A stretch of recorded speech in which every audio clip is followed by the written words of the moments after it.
কবর দেওয়ার পরে 40 কদম ধনাত্মীয়রা চলে যায়, দুজন ফেরেশতা আসবে, বসাবে। এই ঘটনাটা আমারও ঘটবে, আপনারও ঘটবে, বিশ্বাস হয়? প্রস্তুত আছেন তো? বসিয়ে দেয়া হবে। মুমিন বান্দাকে প্রথম প্রশ্ন করবে, আমার রব্বুক, তোর রবের নাম কি? মুমিন বান্দা বলিষ্ঠ কণ্ঠে বলে দিবে, আল্লাহ আমারে রব, এই রবই আমার সব। পড়ে, আল্লাহ আমারে রব, এই রবই আমার সব। পড়েন আমিন। আমরা যেন আল্লাহ বলিষ্ঠ কণ্ঠে বলতে পারি, আল্লাহ আমার রব, তুমি কবুল করো। পড়েন আমিন। প্রথম প্রশ্ন খালাস। দ্বিতীয় প্রশ্ন, আমা দীনুক, তোর দিনের নাম কি, ধর্মের নাম কি? চিৎকার দিয়ে আমরা বলবো, আমাদের ধর্মের নাম। তৃতীয় প্রশ্ন করা হবে, মান হাযার রাজুল, দেখো তো এই লোকটারে চিনো কিনা, এই লোকটারে চিনা চিনা লাগে কিনা। আমরা বলবো, চিনি মানি, এই লোকের জন্য আমরা দুনিয়াতে সব করতে রাজি ছিলাম।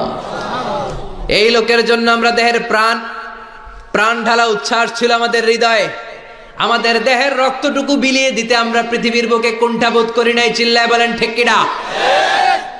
এই নবী আমাদের পেয়ারা নবী, চাঁদের চেয়েও সুন্দর তুমি, নবী আমার কামলিওয়ালা। চাঁদের চেয়ে সুন্দর তুমি, নবী আমার কামলিওয়ালা। দু জাহানের বাদশাহ তুমি, প্যারা নবী সাল্লে আলা। দু জাহানের বাদশাহ তুমি, প্যারা নবী সাল্লে আলা। চাঁদের চেয়ে সুন্দর তুমি, নবী আমার কামলিওয়ালা। পড়েন আল্লাহু আকবার। আমরা বলবো, এটা আমাদের কামলিওয়ালা নবী। এই নবীর অনুসরণ আমরা করেছি, এই নবীর কথা আমরা দুনিয়ায় মেনেছি। তার মানে প্রথম প্রশ্নেও পাস, দ্বিতীয় প্রশ্নেও পাস, তৃতীয় প্রশ্নেও পাস। এবার মুমিনদের জন্য এক্সট্রা একটা কোশ্চেন আছে না নাই?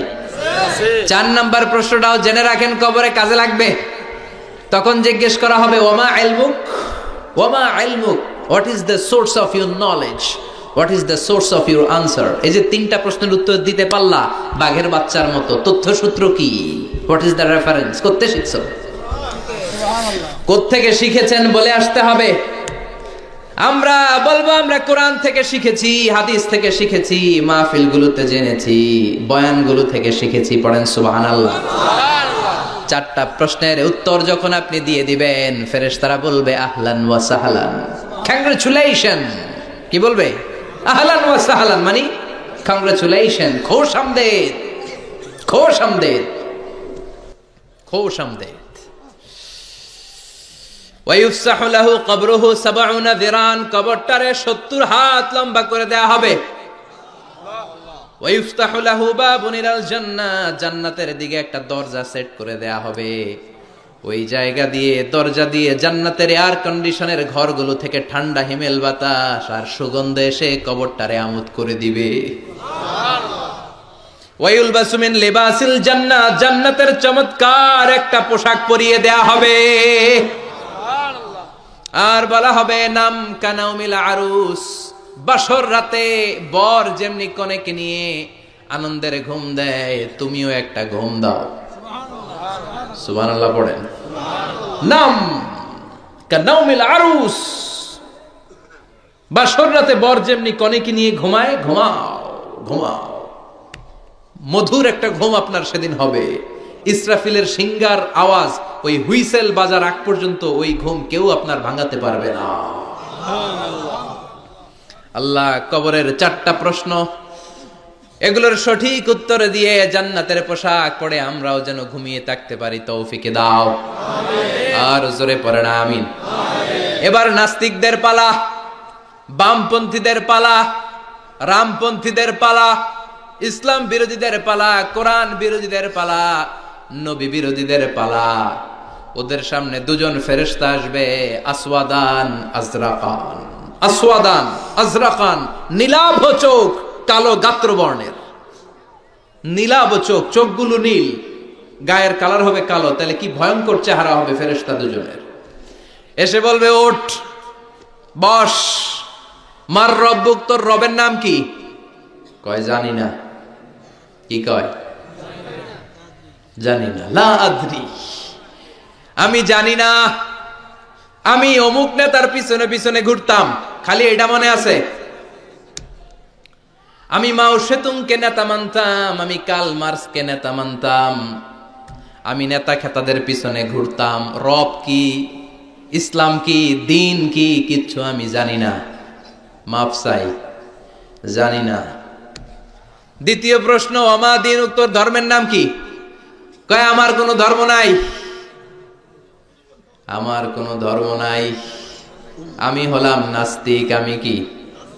কথা বলেন, আমি কি? আমি এক প্যাকেটের বিরিয়ানির সন্ধান পাইলে শাহবাগের প্রজন্ম চত্বরে যায় ডান্স দিতাম। এরকম ডাকাইত আছে না নাই? ওমা দিন, উত্তর ধর্ম কি? কয় জানি না, মাফসাই। আমি কিচ্ছু জানি না, ধর্ম টর্ম নাই আমার, আমি নাস্তিক। ফেরেশতারা বলবে, ও তুমি নাস্তিক, দাঁড়াও, আর একটা বাকি প্রশ্ন, এরপরে খেলা শুরু। ঠিক কিনা? 3 নাম্বার প্রশ্ন, ওমান হাদার রজুল, এই লোকটাকে চিনো কিনা দেখো। নাস্তিক বলবে না, চিনি না, তবে নাম শুনেছি, উনার বিরুদ্ধে আমি ব্লগে লিখতাম।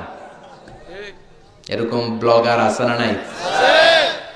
ওনার পারিবারিক জীবন নিয়ে আমি মানুষের মধ্যে সন্দেহ উস্কে দিতাম। ওনার পুত পবিত্র চরিত্রের ব্যাপারে আমি দুনিয়ার বুকে মন্দ কথা বলতাম। ওনারে আমি গালি দিতাম। আমি ছিলাম ওনার বিরুদ্ধ শক্তি, ওনার পক্ষের কোন শক্তি আমি ছিলাম না। আমি সব সময় ওনার বিপক্ষে ছিলাম। ফেরেশতারা বলবে, হায় হায়, তুই তো 00। 100তে কত পাইছে? কথা কর। লা দারাইতা ওয়ালা তালাইতা, কিছুই পারলি না, তুই তো পোড়া কপাল। ফায়ুতরাকু মিন মাতারিক মিন হাদিদ, লোহার একটা হাতুড়ি থাকবে, এক হাতুড়ির বাড়িতে মাথাটা ছিন্ন বিচ্ছিন্ন হয়ে যাবে, দেহটা জমিনের মধ্যে ঢুকে যাবে। তার চিৎকারে ওই কবরস্থানটা থার থার করে কাঁপবে, কিন্তু কেউ শুনবে না। মানুষ আর জিন ছাড়া সবাই শুনবে। এজন্য মাঝে মাঝে কবরস্থানে দেখবেন গরু বেঁধে রাখলে রশি টুসি সিরা গরু দেয় দৌড়। আছে না নাই? এক একটা আঘাতে সে ছিন্ন বিচ্ছিন্ন হয়ে যাবে। ইউকালু লিল আরদি, জমিনকে বলা হবে, ইলতাইমি, চাপ দাও, প্রেসার মারো। ফাতাখতালিফা আদলাউহু, দেহের এই পাজরগুলো, ডান দিকের পাজর বাম দিকে যাবে, বাম দিকের পাজর ডান দিকে আসবে, পুরো দেহটা পাউডার হয়ে যাবে। তার এক একটা চিৎকারে পুরো কবরস্থান থার থার করে কাঁপবে। হাত্তা সা, আর এই খেলা চলতে থাকবে ইসরাফিলের সিংহা পর্যন্ত।